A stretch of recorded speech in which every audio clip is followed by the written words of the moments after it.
All right, today I am joined by a few trailblazers, some people who've come together and they are looking to make a difference in the community and grow their cause to however big it gets. I'm very privileged to sit down and have a discussion with some leaders of an organization that's being placed together called Globe, and I will let them introduce themselves. Dennis, would you like to start? Sure. So I'm Dennis Turnipseed. I'm the executive director of an organization called Eyes on Me, Inc., whose mission is to mentor, disciple, and serve at-risk youth and their families. And that is done in some of the toughest poverty-stricken communities around Houston. I joined the organization 4.5 years ago after spending 28 years in the corporate world, which included several stints as a chief financial officer in the industrial services space, and then as chief executive officer of an oilfield service company. Very good, very good. And we got Trey. Yeah, hi, I'm Trey. Bobby Herring is my birth name. Trey 9 has been my stage name for about 25 years. Grew up in the north side of Houston, predominantly brown and Black neighborhood, inner city kid, and took a liking to hip hop culture when I was in the 5th grade. Fell in love with hip hop, began trying to DJ, trying to do graffiti art, trying to break dancing, but MCing stuck with me. And so I began rapping, writing rhymes in junior high. And by the time I got to 11th grade, found a friend that had a studio that I could record in. And from that point on, I began recording hip hop music, but then I gave my life to the Lord shortly after high school in 1994. And from that point on, my hip hop lyrics content totally changed. And with that transition, I began this journey in Christian hip hop, which was very discarded by the church, discarded by the world. We couldn't get accepted on either side. And so I began to try and blaze a trail for Christian hip hop in Houston. And that's what we did. We started a record label called Much Love Records, released probably 15 records. And throughout that time, I was striving to just make this music popular in the world in order to better the lives of people. I just knew it was an evangelism tool. And I knew that eventually, if we kept going, that over time it would be accepted. And so today, Christian hip hop is widely accepted. When I became, 40 years plus, it finally got accepted and finally started generating income and things like that. So I never made money doing Christian hip hop, but I certainly led a lot of people into the kingdom. And so I kind of retired from the mic. I dibble and dabble, do features here and there, but my focus in 2008 became taking hip hop to the streets and using it in a strategic way to reach people. And so started the organization Eyes on Me in 2008 as a hip hop missionary to reach the streets. Fast forward 11 years today, we've been going strong, continuing to grow and expand our territory to reach people using the gospel and urban ministry, hip hop missions. And that's where we're at today. I'm also a husband, and I have 4 children that I dearly love, and that's me. Man, that's good stuff, man. A true trailblazer. All Praise right. God. Yes, sir. And last but not least, we have Johnny. Frey, you better have said husband, man. Come on, man. So I'm going to start off with the fact that I'm a husband, father of 4, born in Houston, Texas. Parents divorced when I was 6 weeks old. So I grew up in California, single mom. She eventually married my stepdad. Good man, alcoholic, abusive.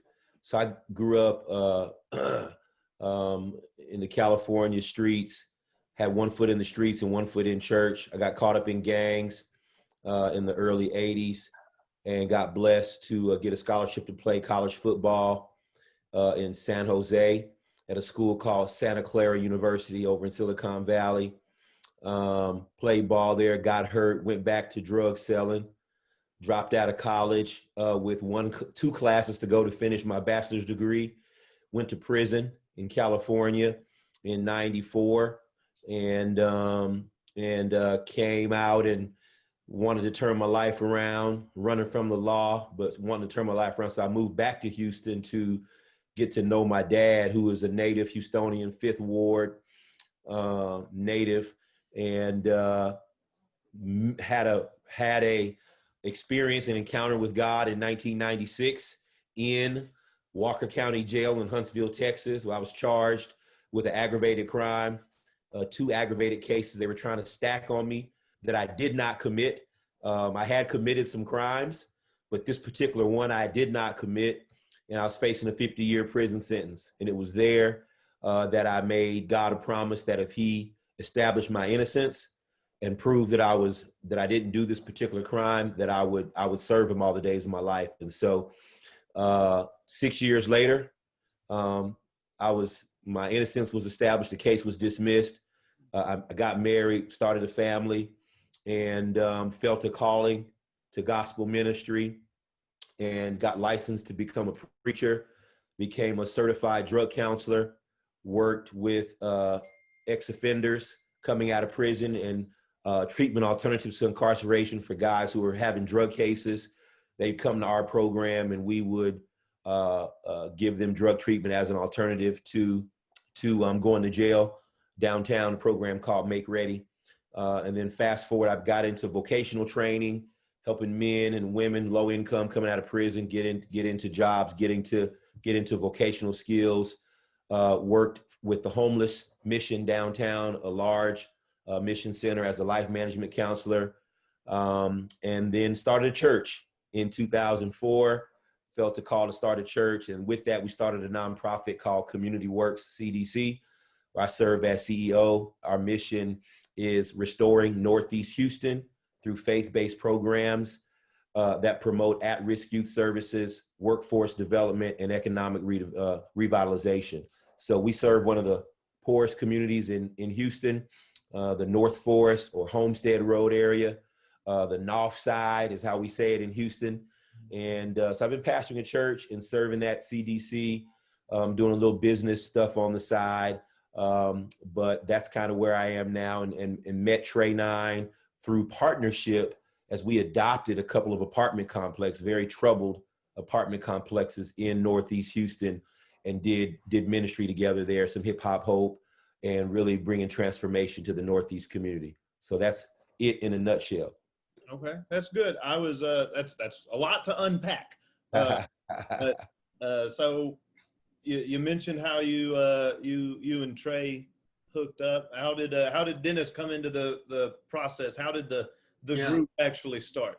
Well, for Eyes on Me, in starting in 2008, fast forward to 9, 10, 11, 12, 2013, 14, I was very overwhelmed with the task of a nonprofit that was growing and spreading across the city. We had these hip hop hope outreaches, which we had a DJ, an MC, a rapper, free food, games, prizes, basically a block party in the streets. And it became something that was growing. Well, as it grew, I would apply for grants here and there.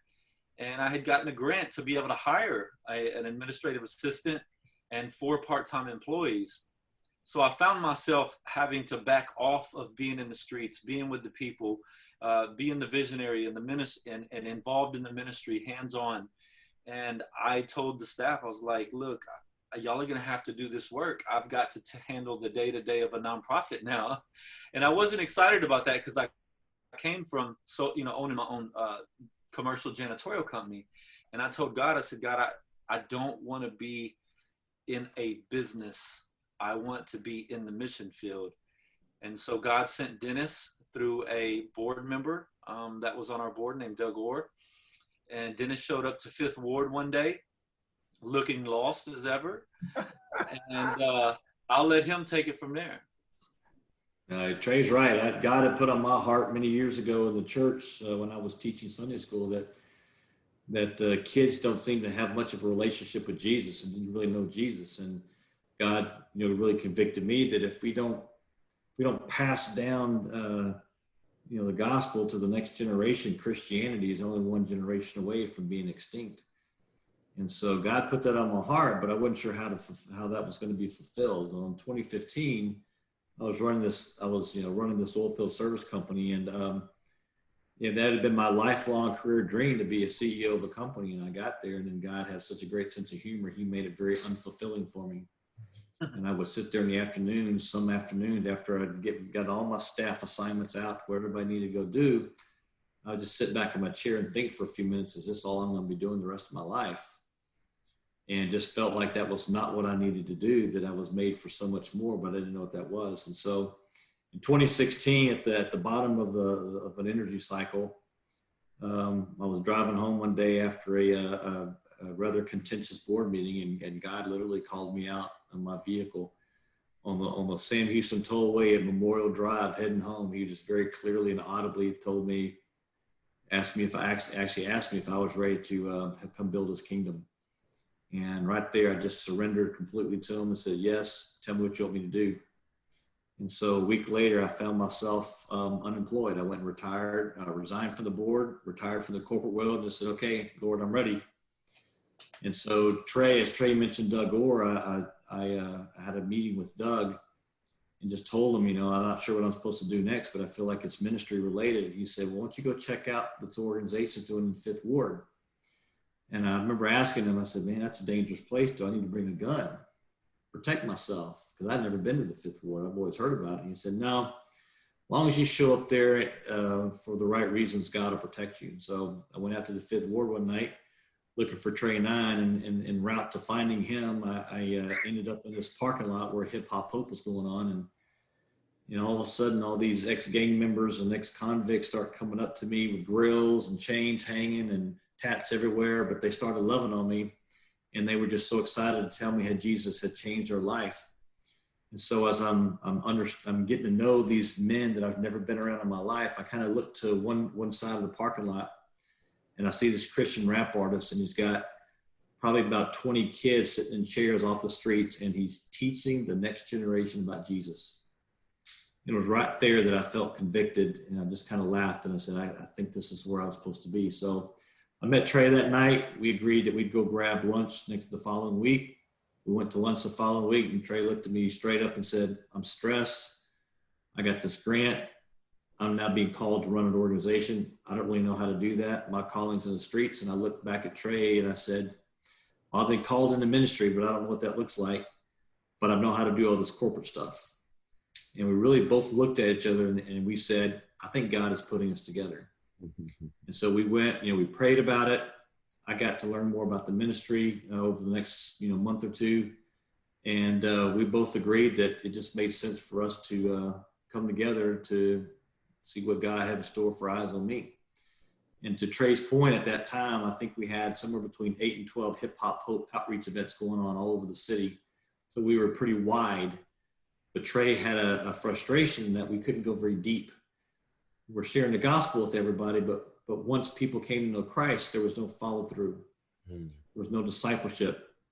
And so we convened our board and said, look, we got to change our strategy here if we really want to fulfill, I think God's calling us to do. So we, at that point, felt like we were called to 5 communities. And we said, all right, if we're not doing the Hip Hop Hope in those 5 communities, we're going to stop doing them. Because we're not really doing any good anymore since we're just sharing the gospel and that's it. And so we trimmed all the Hip Hop Hopes off except for the communities that we're in. And we made an intentional effort then to go deep in those communities. And going deep in those communities meant we're gonna be there on a consistent basis. We're gonna find a mission house to open up there. We're gonna find missionaries to go live in the community so we can be incarnational and be the light, the ongoing light in the community. And so we made a strategic shift, and I tell you, God, I think has just been blessing us ever since, because I think that was the right move to expand His kingdom.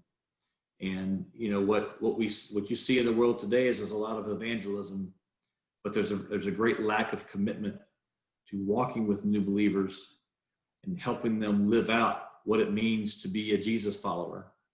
And so we have really taken that task on in our organization. And so through that, as Johnny mentioned, all three of us really, I got to know Johnny through the Northeast Houston, the Homestead, and got to see for the first time what a church partnership with Eyes on Me could look like.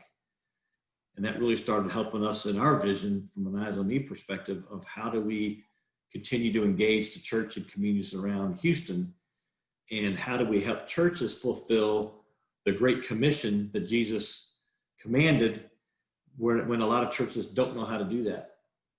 And so through that process, I think the three of us really got to understand each other in our hearts and realize that, if the body is unified, there's a lot you can do.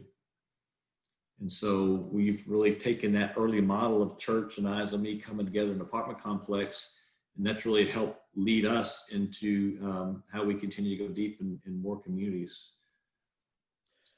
I think that really speaks to just the way you all come together. Y'all have such very different paths that stretch all over the not just the city, but Johnny was all the way in California for a long time and ended up right here. And for all of y'all to end up at the same place really speaks to the intent that's there for everyone to get involved. And I feel, I haven't found my any type of pairing that feels like what y'all have just described. I do. I was involved in a career that I thought I was going to retire from, that I was just a few years from retiring from, and got ousted in what, if you ask me, I would feel in a very sour, unjust manner, that left me not only unemployed, but with also criminal charges pending. And but through that experience, it gave me a whole perspective, and made me feel vulnerable in a way I hadn't felt before, and made me feel just helpless on several different levels. And I was able to escape that scenario relatively unscathed, and I was able to go ahead and progress through my education, and now I'm in law school. And looking back, I still get angry when I talk about the way I was pushed off from the state. But I also know that if I wouldn't have been pushed off in that manner, I'd probably still be there. And I probably wouldn't have finished my undergrad at this point, and I definitely wouldn't be in law school right now. And I definitely wouldn't have that sense that I wouldn't understand the perspective of the helpless defendant sitting in a chair, knowing that nobody's there who cares whether he goes home or not. And gaining that, going through that, I can look back and say that, that's my path, and that's what was intended for me. I needed to go through that progression to get here, to have my vision and know what I need to do, and to know where my calling is in the future moving forward. So I relate to it in that sense. Y'all all came together as one, and are building this group together. And mine's a little different, but I still feel God moving me in that manner. So we have mentioned Eyes on Me several times, but has Globe grown from Eyes on Me, or has it just, is that a totally different thing? What is Globe exactly? Johnny, why don't you go? So Globe is a new movement. It's an acronym for Global Leaders Organized to Bring Empowerment. Newly formed organization, newly formed mission. Wish I had the mission in front of me. Perhaps Trey, you can pull that up. Give me a second. Yeah. While he's excellent. So, mission to engage and deploy a multi-ethnic body of Christians in pursuit of healing, unity, and equity within the Black community and across racial boundaries. And so we're Christ-focused on healing, unity, and equity. And Our pillars are advocacy, engagement, education, and empowerment. And I would say that Globe started out of the heart of Bobby Herring and like-minded leaders, actually several years ago in its inception, but began to take on flesh and marrow and ligaments and tendons as we saw some of the racial unrest in our nation over the last, 6 to 12 months. I'll just say in short that it's a bunch of believers from all different denominations, different walks of life, different ethnicities, who have come together to really make an impact on justice, faith, and empowerment and equipping for the African American community initially and other communities around. So Trey, if you want me to add to that, I can, but you did a great job on that. Okay. I think that, when George Floyd's death had happened, and I just saw the body of Christ freeze. Like, what do we white evangelicals do? And growing up in the hip hop culture, if you listen to a lot of hip hop songs in the 90s, you didn't want to be the white man, because the white man was a bad person, and the white man was an oppressive person. And so I never considered myself the white man. I was in a black and brown neighborhood, so you didn't want to be that guy. You probably get beat up all the time. And so I was one of, the cool kids. I was into hip hop. I was into basketball. I was, very involved. I had to adjust. And so whenever I would hear, racial conversations around what white people do, I would generally exclude myself. Because I'm like, that's not me. But then when this happened, I'm 45 now, and I've built I've built a reputation on being a man of integrity.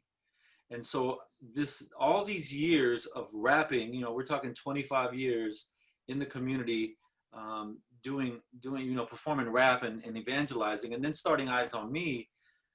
I have a reputation of one that, has a pretty good name. I treat people the way I want to be treated. And obviously I've been working in the Black community the whole time. I got saved in a Black church. I got saved in a Black neighborhood. I was part of the Black church, 3 of them for over 13 years. And so I always excluded myself. But when this happened, I saw my brother Johnny Gentry post on Facebook. Actually, it was prior. It was the other Ahmaud Osbury. The Ahmaud Arbery case. Yeah, and he was very outraged about what was going on, but he didn't want to hear from the Black community. He wanted to hear from his brothers across the aisle, the white community. Well, me being a brother of his who's worked with him in ministry, he knows my heart. He loves me. I love him. I'm like, man, I really want to answer, but I don't want to answer on a Facebook thread. And we got on the phone, and I said, Johnny, I think I could bring the white evangelical community together. I think I could bring some white men that are pastors, that are leaders, that would get on the phone and begin to have this discussion. And long story short, that led to a 3-part Zoom series called What White People Need to Know. And it led to kind of the rebirth of something I tried to do with some rappers back in the days, but didn't get traction, of Globe. Basically, it led to the kind of rebirth of that. And this time it had traction because I had Johnny Gentry, who's a pastor, a very intelligent man, has a great reputation amongst the Black community, and I would even say amongst the white community. And just had a desire to build a bridge, to not separate, but to build a bridge. But he was hurting, and I saw his hurt, and I heard his hurt. And so, and through those Zoom calls, I think we developed a structure of that led to a multi-ethnic body of Christian believers, predominantly white and Black, that were able to have a mature discussion that was on Facebook Live, that is even on YouTube today, And because of our ability to get through some really, really difficult and hard stuff, because what white people need to know, it was us, you know, having to swallow some stuff. And we just formed this core, because if you could make it through that, then you could go forward. And we formed this core of white and Black leaders that are for real about, you know, bringing unity, equity, and healing to our nation. And it's going to take white men and white women to come to the table. When you think of civil rights organizations, most of them are Black. Mm-hmm. Well, why is that?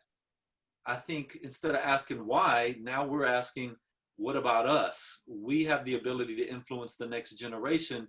So we're just going to step in and do it. That's how it was formed. That's how we got to this point. I think that's a very good point. What you just said is not just, you know, the NAACP or most of the civil rights groups in general, but even the, if you talk about the Black Lives Matter protest or something, not so much the organization, but just, you know, the movement. When you see Black Lives Matter organization or an event where that's happening, people gathered together, most of the faces you see are Black faces, and it has to be a goal to make that to add a variety of color to that, right? Like you in order for there to be success in binding this trench between us, then there has to be a group effort between both sides where we come together and we meet and we recognize the faults of the past and realize what the goals are of the future and find a way to move there together, you know? Yeah. I wanted to add to what you just said before I forget this thought. When I saw the protests happening, we started Pray Test, and we started going into Black communities, which we were already familiar with because we do work there, or Johnny does work there. And we began to pray and we began to walk in solidarity. We did about a total of 15 of those in different places, even in other states. And that Pray Test, the reason we did that is because we couldn't join with the protests. There were people, you know, just doing all kind of, you know, crazy stuff. And I saw a lot of white people with masks on and combat boots, you know, to be honest. I saw them, and I don't think they were up to any good. I don't think they represent the Black community at all. But I feel like we as an evangelical community, Christians were frozen, didn't know what to do. That's where we stepped up and took leadership and said, come join the Pray Test. And then now the next step is get involved in Globe. But the protest, the way they were looking, all it was doing was further dividing us. Mm-hmm. So what do Christians do when something of this, you know, capacity, when it comes to race separation or police brutality, what are Christians supposed to do? We can't join Black Lives Matter because of some differences. We can't join Antifa, obviously, because of differences. We aren't going to join white supremacists. We're not going to join the Republican Party, the Democratic Party, because all of that just further divides us. So Globe is that movement, that answer for the evangelical community, no matter what color you are, to get behind some Christ-centered principles, morals, characteristics, and say, we're going to stand in solidarity with the Black community, and we're going to work together to achieve equity, unity, and healing in the community, in the church, and law enforcement, and family. And so that's how this all really, you know, came together in a nutshell. So Ben, just in further to what Trey said, so then, you know, Eyes on Me is kind of help catalyze or help birth this movement, but it's a movement that's not owned by anyone, but we hope it'll be embraced by all, you know, standing on biblical principles and fulfilling a mission. Yes. Okay, so when all that being said, the Globe movement is inherently going to be one with a lot of white faces on it, right? Absolutely. Okay, so is there any type of anticipation of problems being accepted by the Black community I know that the goal is to heal, unify, support the Black community, right? Is there any concern that because of the white faces that are representing the group, it's not going to be looked at as one of those organizations that is looked at to go to get that help? Yeah, that's a great question, Benjamin. I don't think there will be any issues with acceptance within the Black community as long as there are credible African American, Hispanic, and white leaders that are in the forefront. I think that the Black community will be looking for Black leadership within it, and I think we have it and are building that. And I think because it's Christ-centered and it's built on biblical values and principles, kingdom agenda, that there may be some who just reject Christianity and think that it's weak or think that it's not powerful enough. And those in the Black community who feel that way, you know, we hope to change their minds when they see the essence of what we're about. And so you can see there that Trey just posted the core values. And so we're about humility, courage, unity, integrity, forgiveness. If the Black community doesn't need that or embrace that, I don't know what we need. And so I'm praying and hoping, I know we're all as a core leadership team hoping and praying that not just the Black community, but other facets of society, the legal community, the law enforcement community, others see these values and know that, hey, this is what we got to be doing, this is what we got to be about, and it's all biblically based. So currently, if somebody reached out at this moment, the way it sets today or tomorrow, and they reached out and they needed help with something, what should they expect as far as assistance or support or something from a Globe representative?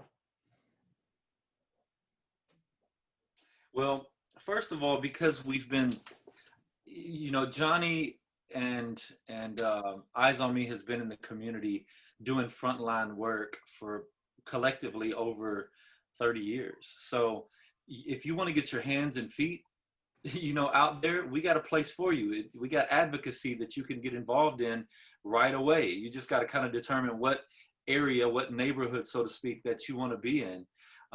If you want to engage and build relationships that increase the interdependence and the confidence and determination, for the African American community, we have places for you to engage. If you want to be a part of the education piece of Globe, then you can use your mind to be able to invest quality instruction, information that brings equity and opportunity and truth and freedom to the Black community. If you want to be a part of empowering, we have already things in place that you can use your hands and feet to get involved and mobilize to help people pursue equity and holistic transformation. And so I would say that you could get right involved and get right to the front line, get right on the street, or you could be involved in kind of the strategy behind it. You could be involved in the technology team. You could be a part of our research team. You could be a part of our administration team. So there would be plenty of opportunities for people and plenty of places we can place them according to what their skill set is, what their passion is, and what their heart is. Okay. So any organization is going to be formed in stages, right? Absolutely. Do you see initially the Globe organization being a tool to take help to people, or a tool that people come to get help at first? Does that Well, make sense? yeah, no, I could answer it. I just didn't want to cut anybody off. Okay. For one, you could come to both of our ministries as it is and get help. If you need, if you know, we would call that someone who's, you know, a beneficiary. They're looking for help, and we want to benefit and help them to get where they're going. So, Eyes on Me, Free Indeed Church. Johnny's also the executive director of Community Development Corporation. And then there's multiple other ministry leaders that are, you know, Attack Poverty, for example, that are a part of Globe that could help with immediate needs. I think Globe, the overall structure of Globe, considering we have so many ministries, that's where we would be directly impacting beneficiaries, people who need services. And then Dennis, you could probably explain the other side of that. Yeah, so I think it's really a case of assembling the body of Christ to go to battle for communities using, like Trey mentioned, advocacy, engagement, education, and empowerment, to where we're bringing resources into the community more so than having residents inside a community come to us for day-to-day assistance. Right. So it's not intended to be a crisis center, crisis intervention center, or a lot of just kind of tactical day-to-day help for individuals. It's really taken a long-term holistic look at what are the major issues, significant issues that the Black community is facing on a community by community basis. You know, Southeast Houston, the Sunnyside community, its issues are considerably different than what you see in the Westwood community of Southwest Houston. So it's engaging a body of believers that stand strong on biblical principles of, you know, for healing, unity, and equity, and going into the community, understanding community needs, and bringing resources into that community for just holistic community transformation. So when the discussions that I've had in the past, currently, the issues that seem to be most prominent in the Black community with people are police community relations, the recidivism rate, the educational experience for minority children, you know, having the schools. If you're on the east side of I-45, you're getting a much different educational experience than if you went to public school on the right side of I-45. And sometimes it's just that simple. And the kids don't have any say in that, but the schools, the equipment, the teachers, it's all a very different experience. And usually not in the favor of minorities. The number of children born out of wedlock, fatherless homes. These are the issues that are, you could probably tie many issues back into those. And you know, when you're talking about bringing together an organization and creating a system of assistance and trying to make things better, you start looking at all these different directions, and sometimes it's like, man, there's so much going on, or we're needed in so many different areas. What's the best place to start? How do I make this how do I put this priority over that? You know, in law school, one thing they teach us, and it's something I've heard elsewhere, but you know, you have to eat an elephant one bite at a time, right? But you still need to know where to take the first bite. So how does that decision come about? First off, do you agree that those issues are important, or have y'all identified separate issues, or you got a plan to kind of tackle a lot of that stuff? And then moving forward, you know, like how do you prioritize it? Yeah, another great question, Benjamin. I would agree with you that those issues that you raised are all high priorities issues in the Black community. And we put together several teams as we're launching and planning. One of them is a strategic team. Another team is a research team. Another team is, what am I missing, Trey? What's the other one?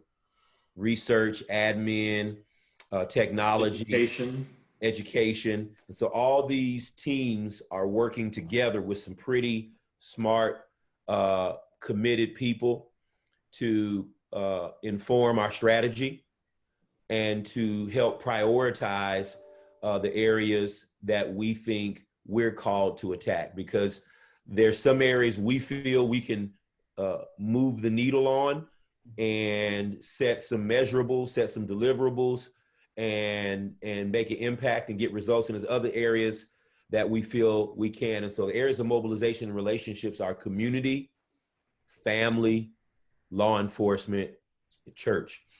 So there'll be some overlap in there. We'll be addressing some of the issues that you mentioned with, say, for example, fatherlessness.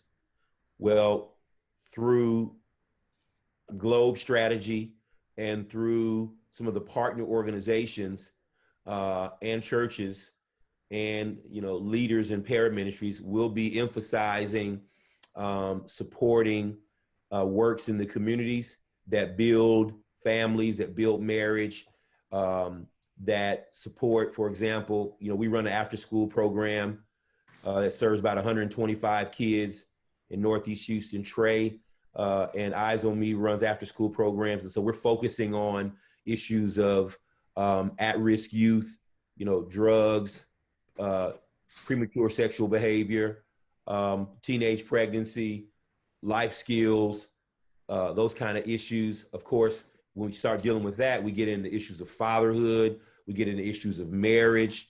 And so as a part of the engagement piece, we'll be looking at family classes being offered, marriage retreats.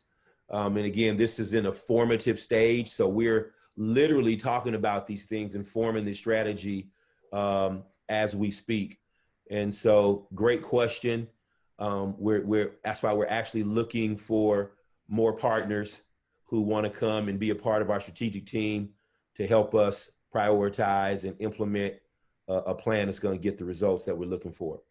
Yeah, I'd also add that, when you think of like law enforcement in the Black community and all that's going on there, it's good to have representatives from a law enforcement to come and have a dialogue with, Globe, so we can begin to build some bridges. I think law enforcement, needs to get out in the community more outside of coming to arrest somebody.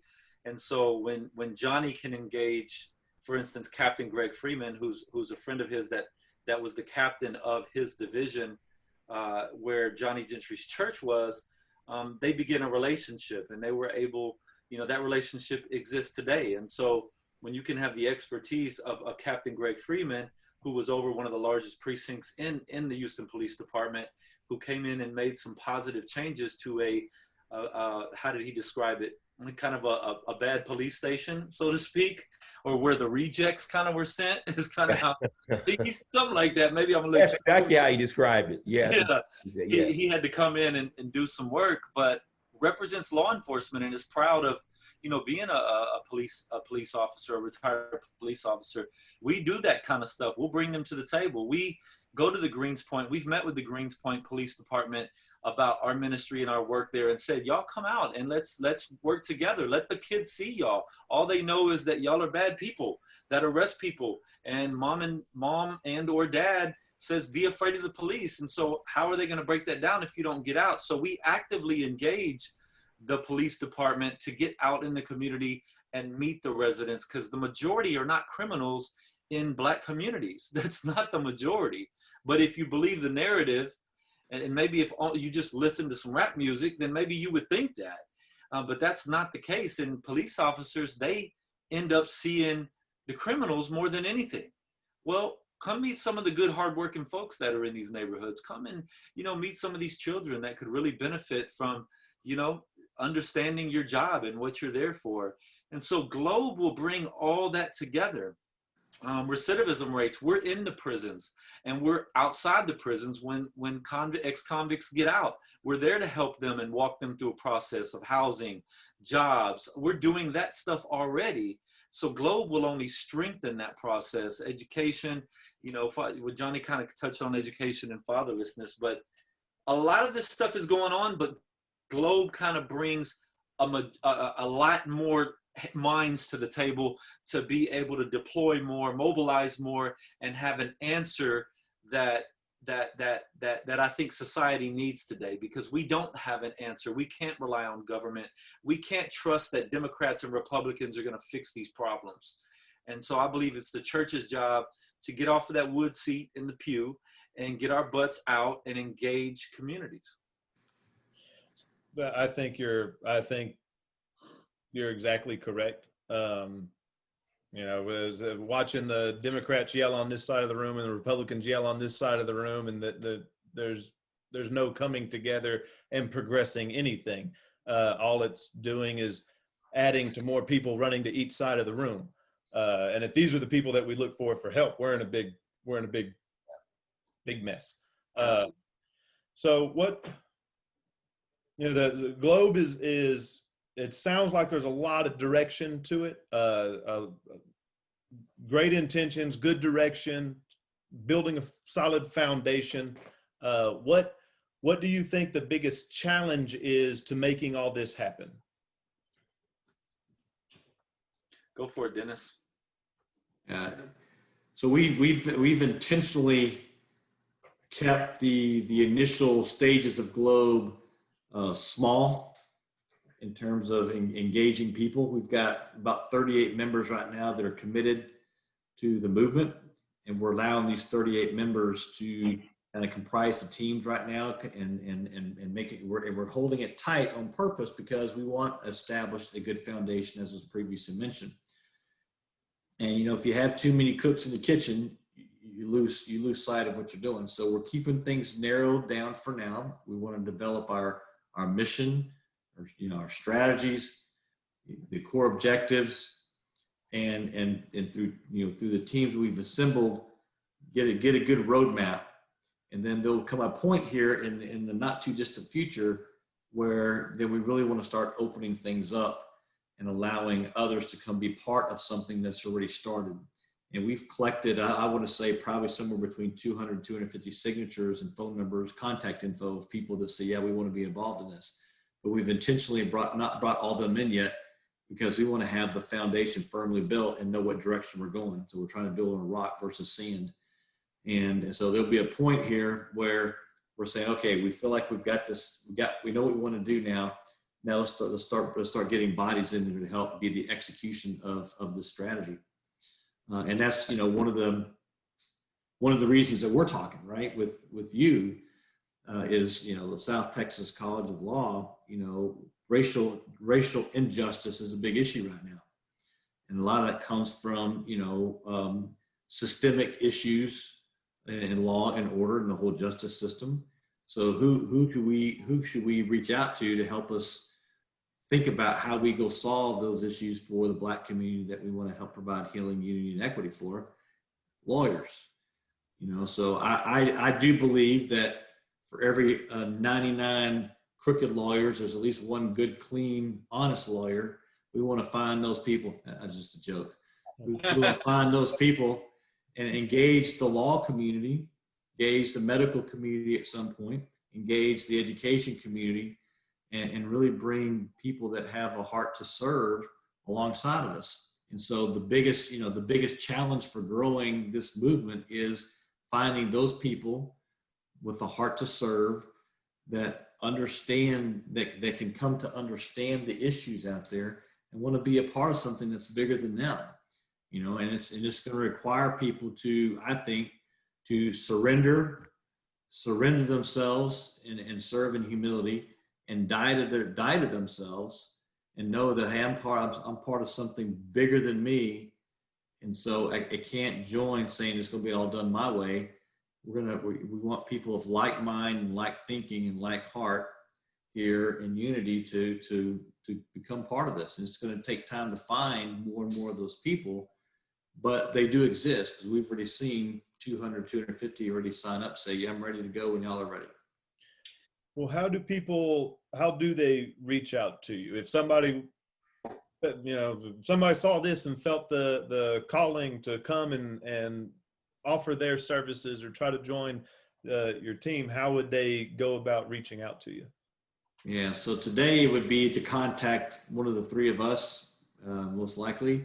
But that's why we have a technology team, because in short order we're going to be building the framework of a website and a social media platform that will allow people the opportunity to get involved and sign up. Right. So for now, if in the absence of a better place to find us, you can go to eyesonmeinc.com. And just there's a volunteer button you can push and sign up to volunteer For Globe specifically. for Globe. Yeah. But at some point it'll have its separate identity once we can get the technology behind it. Okay. Well, I think we ran through some stuff. I asked for an hour, and I think I got a little more than that. I really appreciate everybody's time. I think what you're doing, what you're moving towards, is really a fantastic concept and really needed, because the conversations that I've had with people, they especially white people, they want to get involved, they want to help, they don't really know how. They don't want to join a lot of the groups that are out there because they see them as kind of as hateful, or just that they won't be accepted in them at all. And but they have the desire, they just don't have the path that they can see. And an organization that is multicultural and looking to move forward, bring people together, and help support those in need, I think is really a needed concept right now. And you guys are on it. In order to have unity, you have to have acceptance, and in order to have acceptance, you have to find the differences between us. You have to see the beauty of the differences between us. The mind wants to categorize everything that we see. That's just the way the mind works. But that doesn't mean that we have to see lesser or better. We can just see differences and accept differences as a beautiful thing, and have a great variety and enjoy each other's cultures while we move forward and try to create this better future. And I think doing it through Christianity, doing it as a group effort, doing it as a group with many faces is a powerful thing that y'all are doing, and I'm for it, man. Do y'all have anything y'all like to add? Yeah, I'd like to say to those white brothers and sisters that feel somewhat intimidated or maybe afraid of saying the wrong thing. With Globe, we got brothers like Johnny who have the grace to allow you to say things wrong and then help you to word them differently. Like, there's grace within Globe. We're not, adversarial. We're looking for solutions. And so unless you just came to the table and you had some racist attitude, no one's going to call you a racist, because you said something wrong. And I think a lot of white people are fearful of saying the wrong things or it coming out the wrong way, and therefore they back up and do nothing. Well, I would say, step forward, be an anti-racist, of course, stand against racism, but don't be afraid yourself to get educated and join in the conversation with, those who can handle it. If I said something wrong that Johnny was like, wait a minute, hey, what you said was, that was kind of foul, and I would say why, and he would explain it to me. He wouldn't call me a racist because I verbalized something wrong, because he's trying to help white people to build that bridge, not to burn it down. And so I think you'll find a lot of grace in Globe. So if anybody's afraid of, man, I might say the wrong thing, or I'm just giving up because every time I try, it fails, people start accusing me, squash all that, start again, and contribute, what you are gifted in, what you're passionate about to Globe. And I believe that we can build a better future for generations to come. And, you know, Globe is, we got baby boomers, we have Gen Xers, we have millennials, all involved. And I think that's important for the leadership of Globe. So just keep that in mind. Yeah, I think that's powerful, Trey. I would also add that for anyone who is interested in mobilizing, but is concerned about kind of a one-sided, what white people need to know, but, kind of a view, there is a discourse happening within Globe and dialogue around mutual responsibility from the Black community as well as other communities. And so it's not a place where it's a bunch of white guilt and we're just all trying to go throw solutions at the problem. And so there is healthy dialogue on, man, what does the Black community need to be focused on to be a part of the solution? And what are the problems and pathologies within the Black community? Which ones are systemic that might be connected to racism, and which ones are not? Which ones are just issues that we've got to take responsibility for and take leadership in? And so it's a safe, healthy, I think balanced movement where good discourse and dialogue is happening in a robust way that different viewpoints will be accepted, heard, tolerated, and received. Very good. Gentlemen, I really appreciate your time and wish you all the success in the world, and maybe we'll revisit this in the future at some point. Sounds good to me. All right.